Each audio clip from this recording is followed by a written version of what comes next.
বাবুরাম সাপুড়ের সাপ, অর্থাৎ তাতে কোনো সরকারকে অস্বস্তিতে পড়তে হবে না, এইসব হবে। তো সেখানে আমাদের বলতে দিচ্ছে না, আমাকে কণ্ঠরোধ করা হচ্ছে। আমাদের দিক থেকে শোভনদেব চট্টোপাধ্যায় নাম দিচ্ছেন, আমার নাম চেঞ্জ করে দিচ্ছেন। বারবার হওয়ার পর কাল আমি প্রতিবাদ করেছি। সে প্রতিবাদ করার পর তার উপর উল্টে আমার উপর দমন পীড়ন মার্শাল দিয়ে বার করে দিয়েছে। আজ পয়েন্ট অফ অর্ডার তুলতে গেছিলেন শোভনদেব চট্টোপাধ্যায়, অ্যালাউ করেনি। উল্টে স্পিকার সাহেব বললেন কলঙ্ক। আমি আপত্তি করলাম, কলঙ্ক আপনি বলতে পারেন না। তোমরা হলো আপনি হাতাহাতি করতে গেছিলেন। আমি কার সঙ্গে হাতাহাতি করেছি? আপনার এতগুলো ক্যামেরা রয়েছে, 1 সেকেন্ডে কোনো ফুটেজ দেখাতে পারবেন? আমি বলেছি আমাকে কেন বলতে দেওয়া হচ্ছে না, উল্টে আমার উপরই এসে তো হামলা হলো। এখন এই নিয়ে কথা বলতে গেলে বিজেপি ওরা এসে তকাতকি করছে। আচ্ছা, বিজেপি আর বিজেপির দালাল এইগুলো মিলে একটা কণ্ঠরোধের চেষ্টা করছে। দেখা যাক, মানুষ দেখছেন এটা যে আসল প্রকৃত বিরোধী যারা সরকারের বিরুদ্ধে বা সরকারের কাছে প্রকৃত মানুষের কথাগুলো তুলে ধরতে পারবে, তাদের ওরা বলতে দিচ্ছে না। ওদের পোষা বিরোধীদের দিয়ে সাজানো কথা বলা হচ্ছে।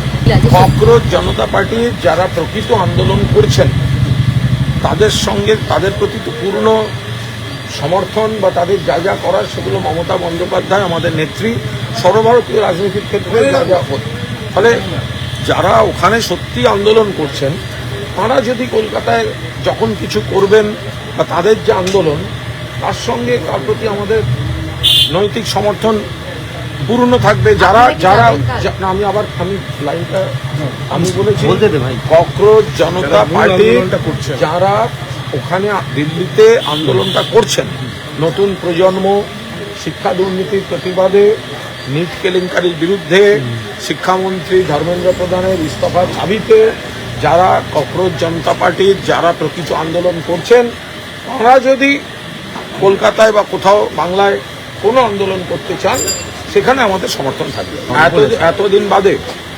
এতদিন বাদে প্রধানমন্ত্রী এইসব কথার মানে কি?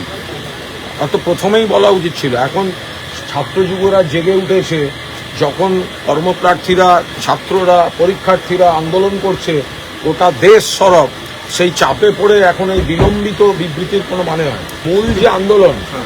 মূল আন্দোলন যে ইস্যুতে মমতা বন্দ্যোপাধ্যায় সমর্থন করছেন, সেই আন্দোলনকে সমর্থন করছেন, কজকে সমর্থন করছেন, এবং সেই মূল আন্দোলনকারীরা যদি পশ্চিমবঙ্গে কোনো কর্মসূচি নেন তাতে আমাদের সমর্থন থাকবে। কালকে আমরা একটাই লাইন বলছি যে ককরোচ জনতা পার্টি যে বিষয়ে, যে কজে দিল্লিতে আন্দোলন করছেন, তারা যদি কলকাতায় কোনো কর্মসূচি নেন, যারা আন্দোলনটা করছেন দিল্লিতে, তারা কোনো কর্মসূচি নিলে আমাদের পূর্ণ নৈতিক সমর্থন থাকবে।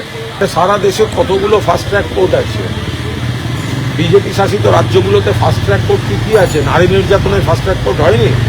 ফলে এগুলো এখন লোককে, যেহেতু আমরা পরিষ্কার বলছি আগে ধর্মেন্দ্র প্রধান ইস্তফা দিন, তার থেকে নজর ঘোরাতে, ভুল বোঝাতে এইসব কথা বলা হয়।